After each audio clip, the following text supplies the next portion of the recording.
Linden, why is an airline's response to a fatal crash so crucial for its survival?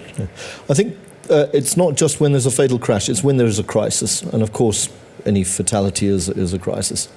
And that's because the market is looking, and I say the market, I mean the broader market, whether it's your shareholders, whether it's the traveling public, whether it's your staff, whether it's your other stakeholders, are looking for reassurance that the management is taking control of the situation and trying to make things good again.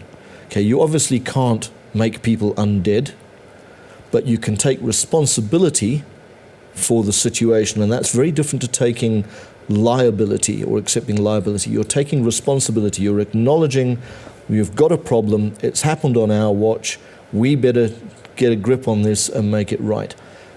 And a business's health and its ability to sustain and continue doing business in future depends very heavily on the management, and specifically the top management's ability to get a grip and a handle on the situation and show the markets, demonstrate to them that they have a handle on the situation. Now, if we look at Tony Fernandes and the AirAsia accident, what we see there is a classic example of somebody who understands the media, which is a rapidly evolving landscape.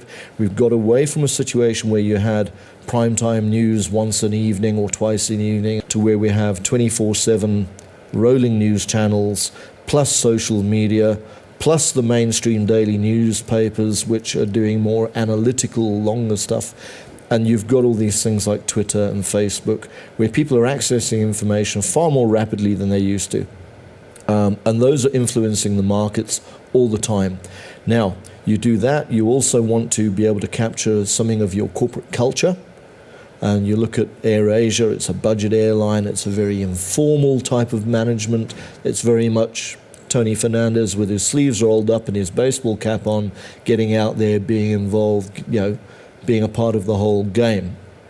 And I think his response, which I must add, is not something he's doing on his own. He has a very capable team of advisors backing him up, has been so well received compared to, say, Malaysian Airlines a year ago with MH370, where the airline was slow out of the starting block and got completely overtaken by the politicians and by everybody else. So when the airline started to try and talk, nobody was listening.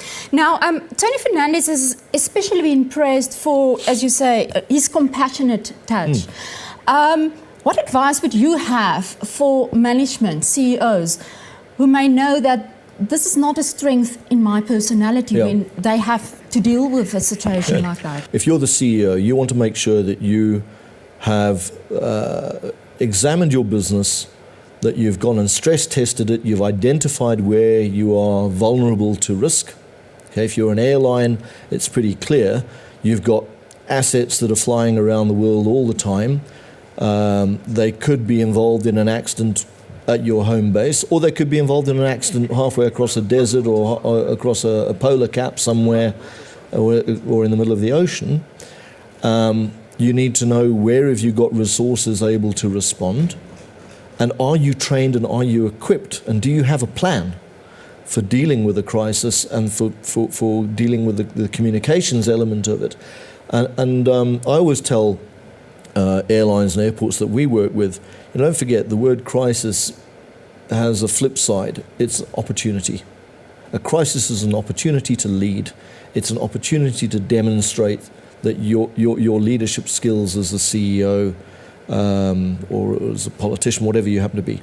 So you want to make sure you have a plan, you want to make sure you've done your risk assessment and get yourself trained.